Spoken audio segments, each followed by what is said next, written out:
Hoje a conversa é sobre cuidados com o recém-nascido, né, na sala de parto, o que é que deve acontecer assim que o seu bebê nasce, basicamente nas primeiras horas ali de vida, tá? Para falar sobre isso, eu queria voltar só um pouquinho, né, para a gestação, porque o nascimento é a conclusão desse ciclo de 9 meses em que a gente forma esse bebê, né? Que na verdade a gente sabe que existem estudos que já falam que a nossa saúde, né, a saúde materna, a alimentação materna, ela interfere, a saúde de até um ano antes da gente engravidar, interfere, né, no que vai ser essa gestação, né? E aí a gente tem lá a fecundação, ocorreu, o bebê se desenvolveu ali, né? E desde o momento que ele está sendo, desde o momento em que ele está sendo gestado, né, que ele está se desenvolvendo ali dentro do útero, durante esses 9 meses, esse bebê, ele já tem inúmeras sensações, né? Ele já tem muitos receptores, o olho já passa a funcionar, ele já passa a perceber claridade, ele já passa a perceber o escuro, né? Ele passa a ouvir, né? E muito antes de nascer, né? Então, quando o bebê nasce, ele nasce com todas essas sensações. O bebê ali no nascimento, no momento em que ele está chegando a esse mundo, ele não é um ser inerte, né? E assim, a gente tende muito a menosprezar o bebê pelo fato de que, teoricamente, ele não vai se lembrar, né, daquele momento ali. Mas tudo que acontece no momento do nascimento está sendo gravado ali pelo subconsciente, né? Tudo está sendo captado. O jeito que ele é segurado, o jeito que ele chega ao mundo, fica no nosso subconsciente. Essas informações ficam registradas para esse bebê, tá? Então tem muita gente que depois de adulto, que tem algum trauma, que vai fazer regressão, que vai fazer terapia, né? Que vai tem um tipo de terapia que realmente remete muito a essa questão do nascimento, que é o Theta Healing,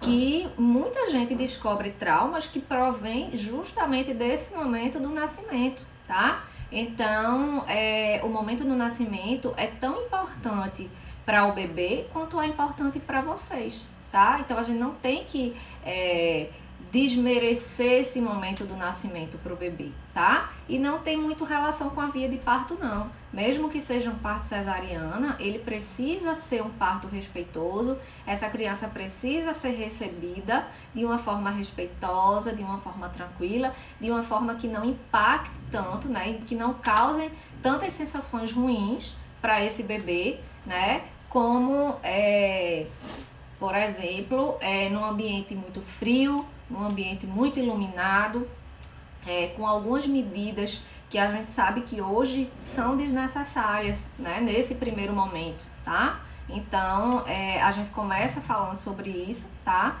A experiência de nascimento é extremamente importante, é imprescindível que o nascimento seja respeitoso, até porque, além dessa experiência ficar registrada pra gente, a recepção desse recém-nascido, essas primeiras medidas que são tomadas em sala de parto e nas primeiras horas de vida, elas impactam muito nos números de mortalidade neonatal, né?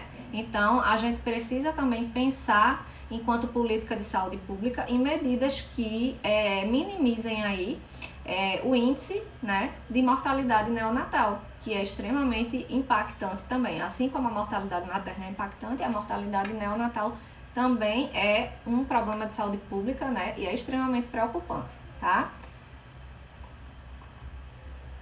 Então vamos começar. Seu bebê nasceu, né, finalmente terminou ali o período expulsivo, vamos falar um pouquinho da via de parto normal e a gente fala depois da cesárea. Seu bebê nasceu, né? E aí o que é que tem que ser feito, né? Vem o cordão umbilical e antigamente o que se fazia era cortar o cordão umbilical imediatamente, tá? Só que hoje a gente já sabe que quanto mais tempo esse bebê ficar ligado a esse cordão, mais reserva sanguínea ele vai receber. Por quê?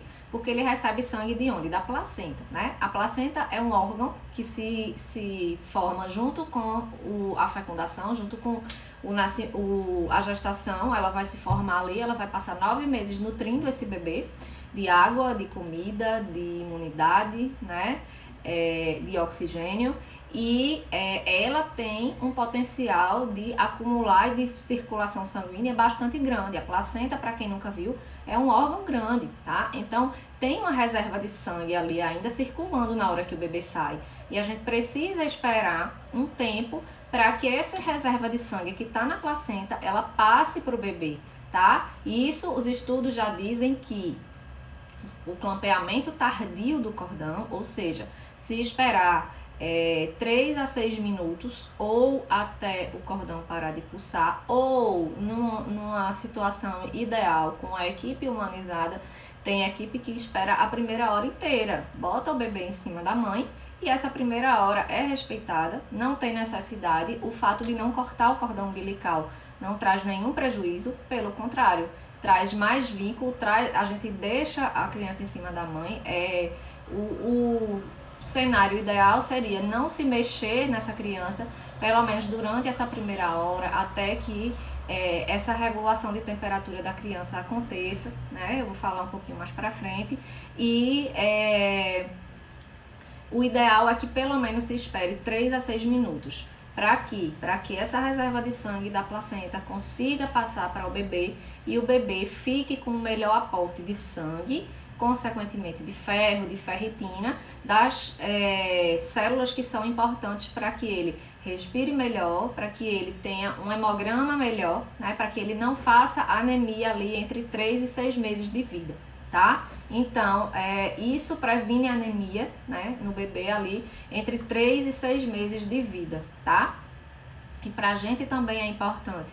Por quê? Porque o fato dessa placenta estar ali sendo drenada e se desligando durante um tempo, né, maior, a gente espera muito mais para que a placenta saia sozinha, previne hemorragia materna, né? Então, é muito importante que isso seja respeitado, que esse clampeamento tardio do cordão seja respeitado, tanto para os benefícios, para o bebê ter seus benefícios, quanto para a mãe também, tá?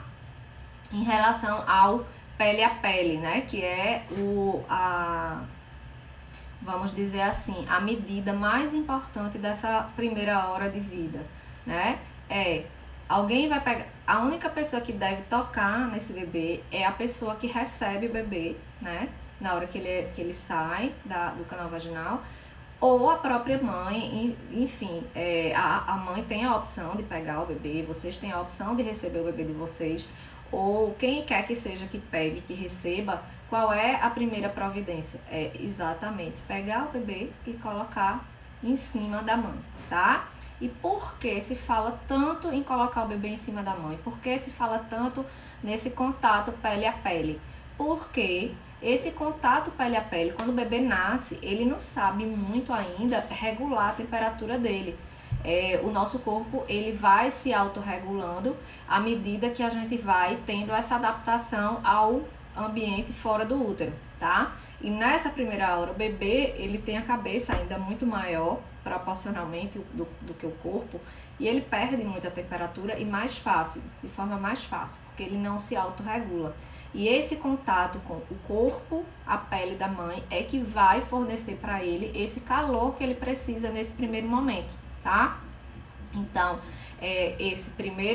essa primeira hora em contato com a sua pele, com a pele da mãe, ela vai prevenir que o bebê tenha hipotermia, que é uma temperatura muito baixa, né? Do mesmo jeito que a gente tem a hipertermia, que é a febre, a gente tem a hipotermia, né? Que é uma temperatura muito baixa e que pode trazer sérias repercussões. Então, a gente previne a hipotermia, a gente favorece que esse bebê chegue perto desse peito, que ele mame nessa primeira hora de vida, que é um outro benefício, né, do bebê estar perto da sua mãe na primeira hora de vida, é favorecer a amamentação nessa primeira hora, né? E além disso, o fato do bebê estar em contato pele a pele com a mãe favorece que ele tenha ainda mais contato com a sua flora bacteriana. Toda a nossa pele, ela é colonizada por bactérias, tá? E o fato do bebê estar em contato conosco faz com que ele já vá sendo colonizado. Ele tanto começa a ser colonizado no canal de parto, ao passar pelo canal de parto, ele pega nossas bactérias, como no pele a pele, Valéria, isso é bom, o bebê pegar bactérias. A gente não só tem bactérias ruins, a gente tem bactérias que são muito boas, e o fato dessa criança já ser colonizada com essas bactérias, isso faz com que o intestino dela seja colonizado, né, com bactérias que são as mesmas bactérias da gente, e que isso, a gente já sabe que tem estudos que isso interfere, inclusive, em doenças ao longo da vida, em doenças crônicas, né? Criança que nasce por uma via de parto cirúrgica tem mais probabilidade de apresentar obesidade, diabetes e outras doenças aí no futuro, justamente por conta dessa colonização bacteriana que vai interferir aí na questão intestinal. Hoje a gente sabe que o intestino é um órgão que participa muito da imunidade, participa de diversas funções do nosso corpo, e por isso que a saúde intestinal é tão importante, desde o nascimento, tá certo? Em relação, sim, e aí esse bebê vai ficar em cima de você durante essa primeira hora, tá? Existem vários procedimentos que não precisam ser feitos nesse momento, como por exemplo, pesar, medir, fazer vacina, fazer vitamina K, que eu vou falar tudinho lá na frente. Então tudo isso pode ser deixado para depois, tá? O ideal é que nessa primeira hora o que vai acontecer é: coloca o bebê em cima da mãe, vai ficar no pele a pele, ali vai ter o contato com o seio materno. Lembrando que a amamentação na primeira hora de vida, não necessariamente, isso não significa que o bebê vai pegar o peito, vai sair sugando, vai beber 1 litro de leite, tá? Não significa isso, tá? Significa que esse bebê vai ter contato com essa mama, que ele vai cheirar o peito, que ele vai sentir a textura ali do mamilo, que isso vai estimular a sucção. E já existem estudos que falam que essa primeira mamada, esse primeiro contato na primeira hora de vida, ele determina como se fosse um caminho ali no nosso cérebro que vai fazer com que o bebê aprenda para sempre como é que ele vai fazer essa sucção. Então, o bebê que tem contato com a amamentação na primeira hora de vida, que mama na primeira hora de vida, ele é um bebê que tem chances muito maiores de ter uma amamentação por um tempo mais longo. Isso já é mostrado, isso já é evidenciado cientificamente, tá? Além de diminuir mortalidade neonatal, por quê? Porque o primeiro colostro ali que vem em sala de parto é basicamente de imunidade, é basicamente anticorpos que ele recebe. É extremamente concentrado em anticorpos. Então, isso diminui o risco de infecção, isso diminui, consequentemente, o risco de morte neonatal precoce, tá? Então, aleitamento na primeira hora de vida é extremamente importante. Existem muitas maternidades públicas no SUS que têm um credenciamento que se chama Hospital Amigo da Criança. Para que você seja um hospital amigo da criança, existem vários passos que a maternidade tem que seguir, né? E aí o Ministério vem anualmente fiscalizar, verifica prontuário, entrevista as mães, vê lá como é que está a assistência, e um desses passos é o aleitamento na primeira hora de vida, tá? Então é extremamente importante essa primeira mamada, esse primeiro contato com o seio materno ali assim que o bebê nasce, tá? É lógico que não necessariamente todos os bebês vão ter tônus, vão ter força para estar sugando, porque às vezes o parto é cansativo, né? O bebê tá ali, né? Às vezes ele nasce. Outra coisa, quando o bebê nasce, o bebê não é obrigado a nascer chorando, tá? Nem todo bebê nasce chorando. Tem bebê que nasce, o que é que o bebê precisa, né? Quando ele nasce, ele precisa respirar. E respirar não significa chorar, necessariamente, tá? Então, se o bebê não nasce chorando, não necessariamente é um bebê que está parado, por exemplo. É um bebê que nasce e não chorou, mas se ele está respirando, tá tudo certo, tá? Então, o que é que acontece? Né? O bebê nasceu ali. Sim, outra coisa, para ser feito tudo isso nessa primeira hora, a gente precisa que esse bebê não seja um bebê prematuro, que ele nasça com um tônus muscular bom. O que é o tônus muscular? É a força de flexão que a gente nasce. Se o bebê nasce molinho, arriado, entregue, a gente considera que é um bebê que não está com um tônus muscular bom.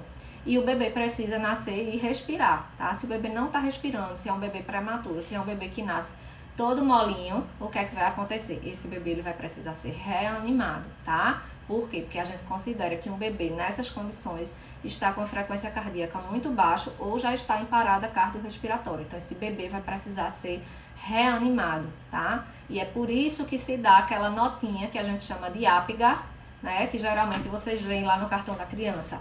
A Apgar 1 e a Apgar 5. É uma nota que a gente dá para o bebê na hora que o bebê nasce, no primeiro minuto de vida e no quinto minuto de vida. Essa nota, ela reflete nada mais, nada menos do que a forma como esse bebê nasceu, a forma como esse bebê está se adaptando a esse ambiente novo, externo, né? Se o bebê já nasce ruim, chumbado, entregue, molinho, com a frequência respiratória muito baixa, né? Com tônus muscular ruim, a gente não vai fazer essa medida de clampeamento tardio, a gente não vai fazer essa medida de pele a pele de primeira hora. Esse bebê vai ter que receber outros cuidados avançados de reanimação para poder estabilizar, né, ser estabilizado para poder a gente ter esses outros cuidados, tá? Só fazendo esse parêntese aí para que vocês entendam. E aí, durante essa primeira hora, durante o pele a pele, durante esse primeiro contato com a amamentação, os outros procedimentos, o que deve acontecer, né, é que o que é que vai ser verificado ali? Provavelmente o pediatra vai auscultar só o bebê, que pode ser feito tranquilamente no colo da mãe, tá? Para ver se tá com a frequência cardíaca boa, tudinho, para fazer a notinha do Apgar. Fez a notinha do Apgar, a orientação é deixar no colo, tá? Deixar no pele a pele ali por 1 hora e depois vai se fazer o que tem que fazer, que são os outros procedimentos, tá? Que é pesar, quando tem o parto com uma equipe contratada, particular, humanizada, geralmente não se faz nada disso logo no início. Aí no SUS, o que é que acontece? Dependendo da maternidade, dependendo do pontão, é que essas medidas vão ser feitas ou não, tá? E aí tem outro procedimento que é importante que vocês conheçam, porque é importante que vocês decidam se vocês vão querer ou se vocês não vão querer, se vocês vão botar no plano de parto autorizando ou desautorizando, tá? Existe um colírio que é colocado ainda hoje, desculpa, como protocolo de grande parte das maternidades, tá? E o que é que esse colírio previne, né? Esse colírio ele é feito por quê? Ele é feito basicamente para prevenir que o bebê tenha uma conjuntivite neonatal por uma infecção sexualmente transmissível da mãe, tá? Geralmente é gonorreia e clamídia, são 2 infecções sexualmente transmissíveis, tá?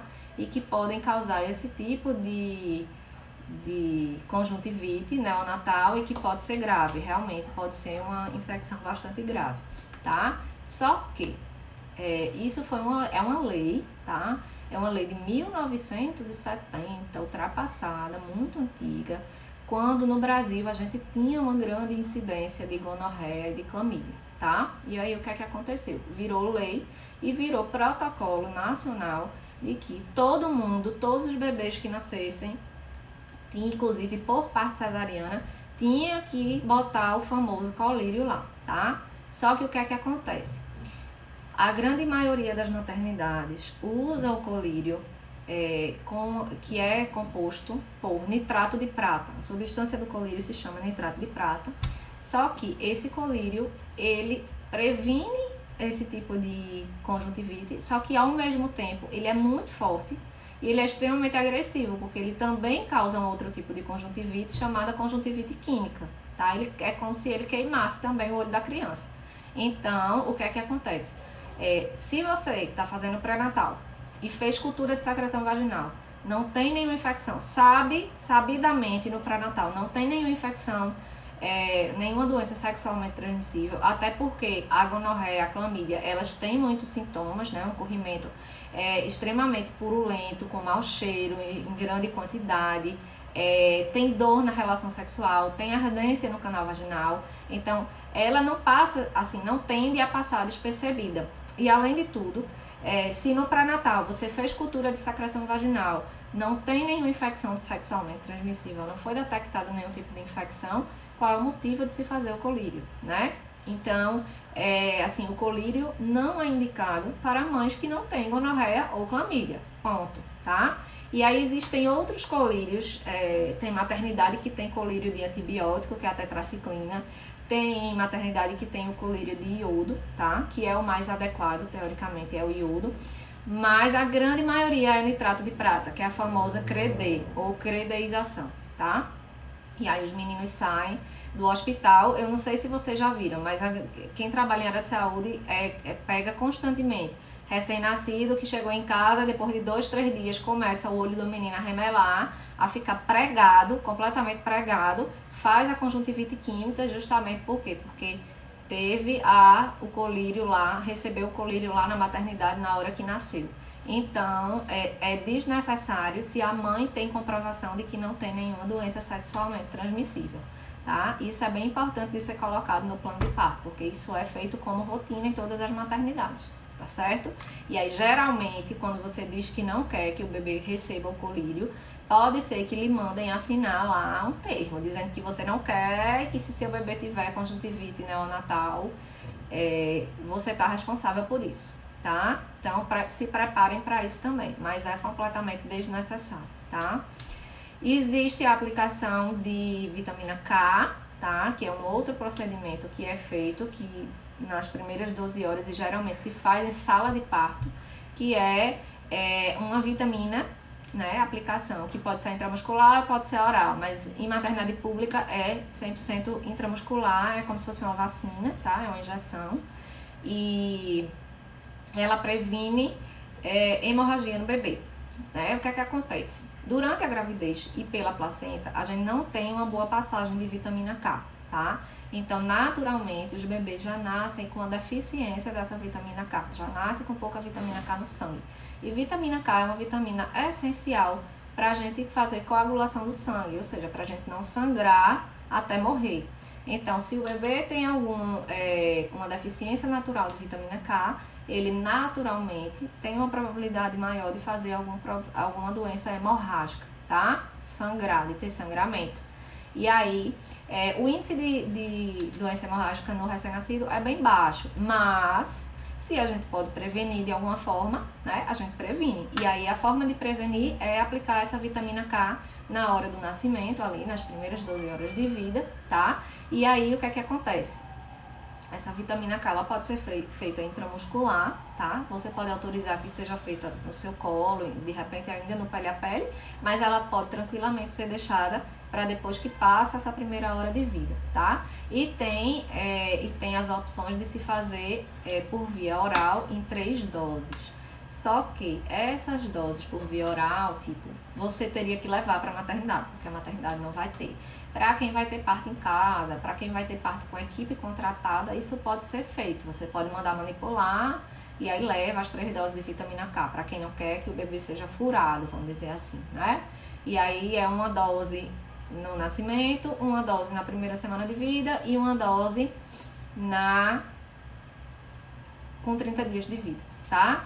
E aí, essas são as 2 opções, mas a vitamina K é importante de ser feita e é recomendado que se faça, ao contrário do colírio, né, que a gente só recomenda que seja feito se a mãe tem alguma infecção sexualmente transmissível por gonorreia ou por clamídia, tá?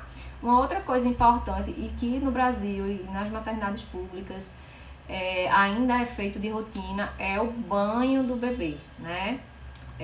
O banho da criança nas primeiras horas, nas primeiras 24 horas de vida, ele é desnecessário, tá? Primeiro porque eu já falei lá no começo de que a autorregulação do bebê, né, o bebê tem deficiência nessa história de manter a temperatura do corpo, né, ideal. Então, o bebê precisa estar aquecido nas primeiras horas de vida, o bebê não tem necessidade de estar sendo banhado, esfregado, aquela pasta branca que nasce recobrindo o bebê, que a gente chama de vernix caseoso, né? Ou vernix. Vocês já viram, né? O bebezinho nascendo com todo branquinho, com aquela pastinha branca que parece um creme, realmente. Parece um creme cheese, né? Aquilo ali se chama vernix, tá? É extremamente importante para o bebê. Quanto mais prematuro o bebê nasce, maior quantidade daquela pastinha vai ter no corpo dele. Quanto mais para frente ele nasce, menor quantidade vai ter, tá? E aí, aquela pastinha ali é rico em vitamina, é extremamente antioxidante e é uma capa protetora que o bebê nasce naturalmente com ela, para proteger o bebê contra infecção, contra hipotermia, né, que é justamente a perda excessiva de temperatura do corpo, tá? E ela é rica em melatonina, em melanina, em vitamina E, tá? E é uma proteção e não deve ser retirada, tá? Tem mãe que opta por dar o banho no bebê quando o bebê tem alta. Lá nos Estados Unidos não existe banho em maternidade. Todos os banhos só são dados quando o bebê chega em casa, tá? Não, eles não são banhados na maternidade, justamente por essas questões de proteção. Protege o bebê de contato com vírus, bactérias, agentes que podem causar infecções nessa pele, tá? Então, é extremamente importante que esse banho não seja dado nessas primeiras 24 horas de vida, tá? O bebê vai ser trocado, aquecido, né? Depois dessas primeiras horas, dessa primeira hora, o bebê pode ser trocado, pode ser aquecido com a roupinha dele, sem tomar o banho, tá? E, por último, e não menos importante, as primeiras vacinas, né? Que muitas maternidades têm como protocolo fazer em sala de parto, né? As duas primeiras vacinas que são orientadas que se faça ao nascer, que são a BCG e a hepatite B, tá? A BCG, ela é uma vacina que protege contra as formas graves de tuberculose e ela é protocolo nacional, tanto da Sociedade Brasileira de Imunização como do SUS, né, do Ministério da Saúde, ser feita ao nascer, tá? Ao nascer significa nas primeiras 12 horas de vida. A segunda vacina é a de hepatite B, tá? Contra a hepatite B. E ela também é recomendada que seja nas primeiras 12 horas de vida, mas ela não é obrigada a ser feita em sala de parto. Na verdade, nada disso deve ser feito durante essa primeira hora em que tem que haver esse contato pele a pele, essa primeira hora, gente, é a hora que você vai estar conhecendo o seu bebê ao vivo. É a sua apresentação, é a apresentação entre vocês. Então, realmente tem que ser uma aproximação. É de estar perto, é de sentir o cheiro, é de se reconhecer ali, é de criar vínculo com o seu bebê, né? Porque a gente passa 9 meses gestando, imaginando aquilo ali, aquele serzinho, aquela criança, e finalmente é o momento de você conhecer, tá? E o fato do parto ser cesariana não quer dizer que essa primeira hora não seja garantida. O bebê pode ser colocado por debaixo do campo, tá? O bebê deve ter essa primeira hora, tá? Tem bebê que, geralmente, bebê nascido de parto cirúrgico, ele é um bebê que vai ficar menos ativo em relação à amamentação. Por quê? Porque quando o bebê passa pelo trabalho de parto, né, por todo o processo do parto, aquilo ali também exige do bebê, exige que o bebê se movimente, exige que o bebê esteja ativo, né, para que ele passe ali por todo o trajeto do parto. Então, esse bebê, naturalmente, ele já nasce sob a influência dos hormônios da mãe e ele já nasce mais ativo, mais esperto, tá? Mas o fato do bebê não mamar efetivamente, não fazer a sucção, não significa que essa primeira hora não tenha que acontecer, tá? Então, pede para baixar um pouco a luz, pede para colocar em cima e fazer o pele a pele na primeira hora de vida, tá? Até porque durante a cesariana, o procedimento de retirada é bastante rápido, porque ele vai cortar ali as 7 camadas, vai retirar o bebê, né? E o trabalho maior é para fazer toda a sutura, porque são 7 planos, né? Numa largura considerável, que você vai ter que suturar ponto a ponto, ponto a ponto. Então, a parte de sutura da cesárea demora bastante, tá? E aí, ao invés de colocar a mãe para dormir, como ainda é prática de muitos médicos que colocam a mãe para dormir, para ela não ver todo esse tempo, não ficar acordada, o que é que se tem que ser feito? Tem que se colocar esse bebê para já passar esse tempo da sutura nesse pele a pele, né? Tentando fazer essa primeira amamentação, até porque a amamentação na primeira hora de vida também tem um benefício enorme pra gente, que é a prevenção de hemorragia, né? Porque a partir do momento que o bebê está sugando, o útero está contraindo, né? A sucção do bebê ao peito, ela estimula a contração do útero. E aí esse útero mais contraído é um útero que vai coagular melhor o sangramento da placenta, tá? É um útero que vai sangrar menos. Então, é extremamente importante que essa primeira hora também seja respeitada, que esse bebê também seja respeitado, independente da via de parto, tá? Que é o parto humanizado não significa parto normal, não significa parto na banheira. Parto humanizado é um parto respeitoso, respeitando suas vontades e respeitando o melhor para esse bebê que está chegando ao mundo, né? Que precisa ter uma memória aí, um subconsciente aí de boas sensações, de acolhimento, de respeito, tá? E de amor acima de tudo. Então, esses procedimentos, pesar, medir, vitamina K, vacina, banho, tudo isso pode ser deixado para depois, para que se dê prioridade a essa primeira hora de vida, a essa amamentação, a esse contato pele a pele, para que esse bebê tenha essa temperatura do corpo mantida, porque o bebê que não tem a temperatura do corpo mantida é um bebê instável, é um bebê que pode alterar frequência cardíaca, é um bebê que pode alterar a respiração. Então, tudo isso faz parte desse primeiro momento para que ele seja o melhor possível para você e para o bebê, tá? Então, em tese, resumidamente, é isso que a gente tem que saber para se colocar no plano de parto, né? Para que a gente escolha aí o que é que a gente quer colocar nesse plano de parto para esse nascimento, para essa primeira hora aí de apresentação entre vocês, tá certo? Só lembrando que pandemia, né? A gente sempre tem que fazer aí um asterisco, fazer um adendo, por quê? Porque hoje a gente vive um momento, né? Totalmente atípico, né? Oi, Débora. Vão fazendo perguntas aí, o que é que vocês têm dúvida em relação à sala de parto, que eu vou respondendo daqui a pouco, tá certo? E aí, o que é que acontece? A gente vive um momento de pandemia, a gente vive um momento totalmente louco das nossas vidas, em que a gente está se vendo numa realidade que a gente nunca imaginou, né? Que acontecesse. E em relação ao parto e nascimento não é diferente, né?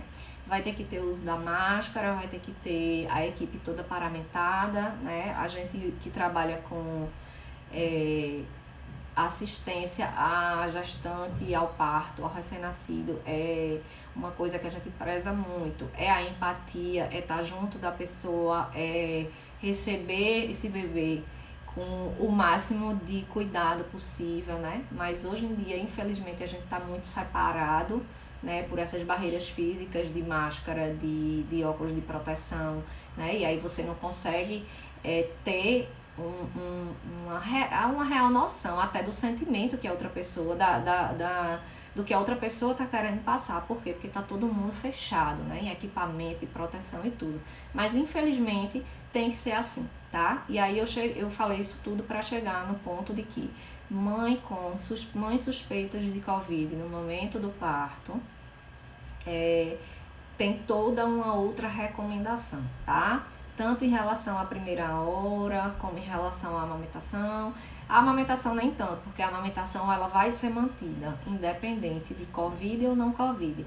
Deve ser mantida, tá? Então, o que é que vai acontecer? Esse bebê, quando ele for retirado, esse cordão, muito provavelmente, se o bebê tiver maior de 34 semanas, se o bebê estiver bem, conforme eu falei no começo da live, é um bebê que está respirando, é um bebê que tem um tônus muscular bom, que ele está todo durinho aqui, é um bebê que não é, né, considerado muito prematuro extremo, ele pode se esperar o clampeamento tardio do cordão, só que esse bebê ele não vai poder ir para cima da mãe imediatamente, tá? Essa mãe ela vai ter que se higienizar, as secreções vão ser retiradas, ela vai trocar de máscara e esse bebê ele vai ser enxugadinho e aí só depois esse pele a pele vai poder acontecer para que a amamentação ocorra, tá? Então no Covid assim é um pouco diferente, tá?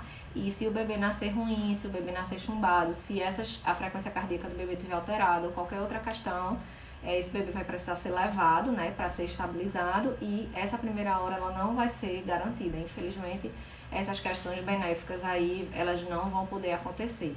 E isso não vale só para o Covid, né? Existem casos e casos. A gente fala sempre do cenário ideal, que é o bebê nascer bem, é o bebê nascer de termo, né? De tempo, no tempo certo. É o bebê nascer com uma nota boa aí, né? Respirando, tudo direitinho. Mas existem bebês que não nascem bem. E esses bebês, eles realmente vão ter que ser levados para que se façam esses outros procedimentos, tá? Então, vocês têm que ter também noção para discernir isso. Só que, quando eu vou fazer o meu plano de parto, eu vou fazer o meu plano de parto considerando todos os cenários, né? Então, no cenário ideal, o que é que eu quero para o meu cenário ideal? É isso, isso e isso. Se não puder, se o bebê tiver alguma impossibilidade de ser feito isso, eu gostaria disso, disso e disso. E é isso que vocês vão ter que decidir aí, né? Como vocês vão fazer esse plano de parto, tá? Eu vou falar um pouquinho, eu vou dar uma olhada agora um pouquinho. Vão botando aí que vocês querem saber mais sobre sala de parto, sobre o nascimento dos bebês, que eu vou respondendo.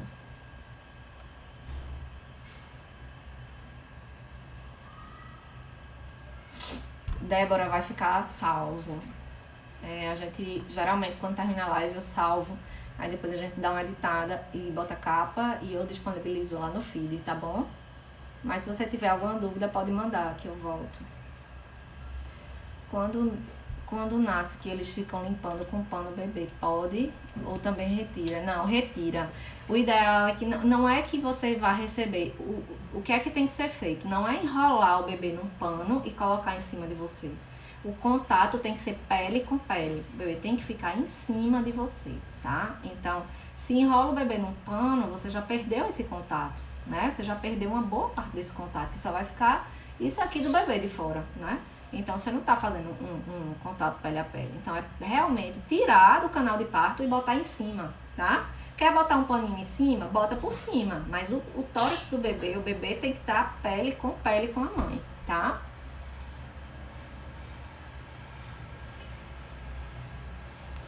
Pronto, mais alguma dúvida? Ele tem que ficar em cima da mesa, mesmo sujo, exatamente. O ideal é que fique sujo, porque eu já falei aqui atrás que aquela sujeira, entre aspas, que não é sujeira, tá? Aquilo ali é uma capa protetora para evitar que ele perca a temperatura muito rápido, que ele faça hipotermia. Aquela capa, aquele sebinho, né? Ele é extremamente antioxidante, ele vai proteger o teu bebê de vírus, de bactérias. E o contato pele a pele, além da questão da amamentação, de estimular o bebê a sentir o cheiro do peito, de estimular o bebê a fazer a primeira mamada, ele vai ter contato com toda a tua flora bacteriana da tua pele para que ele seja colonizado com a sua flora. Então, é extremamente importante. Saiu do canal de parto, pele a pele, tá? Não enrolar o bebê no pano, limpar para poder botar, tá? Mama do jeito que ele sai, não é preciso aspirar a via aérea, não tem indicação. Se o bebê nasce bem, se o bebê nasce respirando, se o bebê nasce com tônus bom, se o bebê nasce com aquela notinha de Apgar boa, tá? Ele vai para o seu colo do jeito que ele nasce, tá? Então, o bebê que precisa ser aspirado, que precisa ser estabilizado, é um bebê que não nasce bem. O bebê nasceu bem, não tem nenhuma indicação de aspirar vias aéreas. Não tem indicação de pesar, de medir, de fazer vitamina K, de fazer vacina naquela hora. Aquela primeira hora ela tem que ser única e exclusivamente do pele a pele, do contato, de estabelecimento de vínculo. Minha gente, não abram mão disso. Isso é maravilhoso. É uma das maiores e melhores lembranças do meu parto. É a hora que o meu bebê sai e ele sai olhando pra mim. E ele vem pra cima de mim, aquela primeira olhada, aquele primeiro reconhecimento ali, ele todo sujinho, e você tentando identificar, e ele olhando pra você, tentando saber ali, cheguei, o que é que tá acontecendo, né, tentando entender ali onde é que ele tá, não tem preço, tá? E a besta aqui começa já a marejar os olhos, mas tudo bem, abafa, chorona não, viu, você amostra, tá? Então, assim, não abram mão disso, não abram, é maravilhoso, é uma das maiores e melhores lembranças da vida de vocês. Então, é preciso que a gente coloque isso por escrito, porque como a gente sabe, o sistema não foi feito para deixar a gente fazer as nossas vontades, né? O sistema foi feito para que as coisas aconteçam a contento e a toque de caixa, né? Rápidas, para ninguém perder tempo, para todo mundo ficar de boa, repousar, e ninguém quer ninguém no trabalho, não. Ninguém quer gastar tempo com ninguém, não. Infelizmente, a verdade é essa, tá? E aí a gente tem que se respaldar, tem que levar documento. A partir do momento que você leva um negócio por escrito, as coisas mudam de figura. A pessoa vai pensar pelo menos 2 vezes antes de negar ou de fazer alguma coisa que está ali escrito do contrário, tá? Foi nossa live de hoje. Para quem chegou agora no final, voltem aí, vai ficar salva, a gente vai publicar. E eu acho que tem caixinha de pergunta aberta.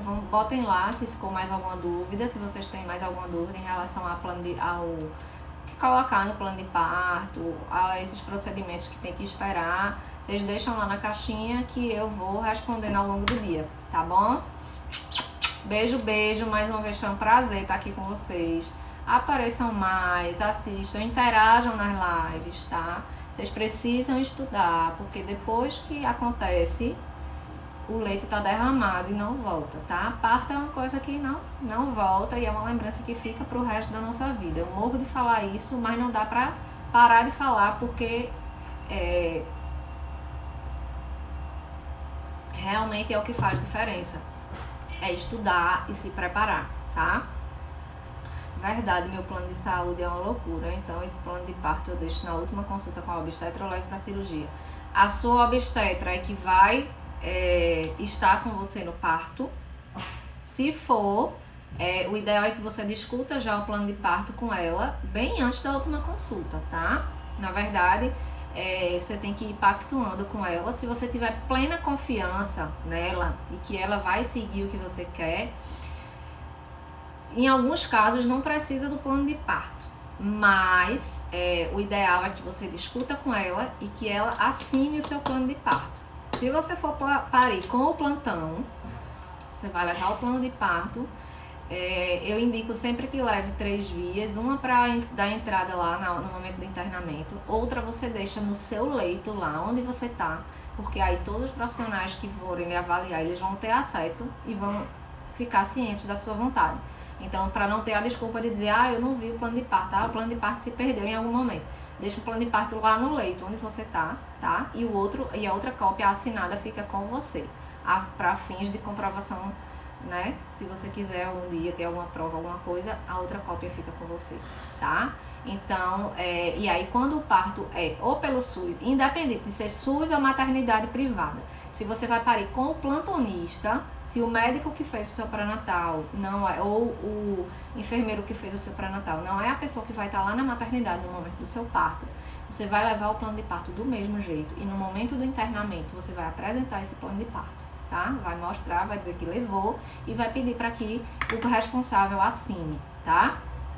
Então, independente, o plano de parto não é só para quem vai ter parto em casa ou para quem vai ter parto com o obstetra que faz o pré-natal, é para qualquer pessoa. Para quem vai parir com o plantão também é da mesma forma. A diferença é que quando o seu médico ou o seu enfermeiro é que vai estar lá no momento do parto, você pode discutir esse plano de parto antes. E quando você vai parir com o plantão, você vai entregar lá no dia, tá?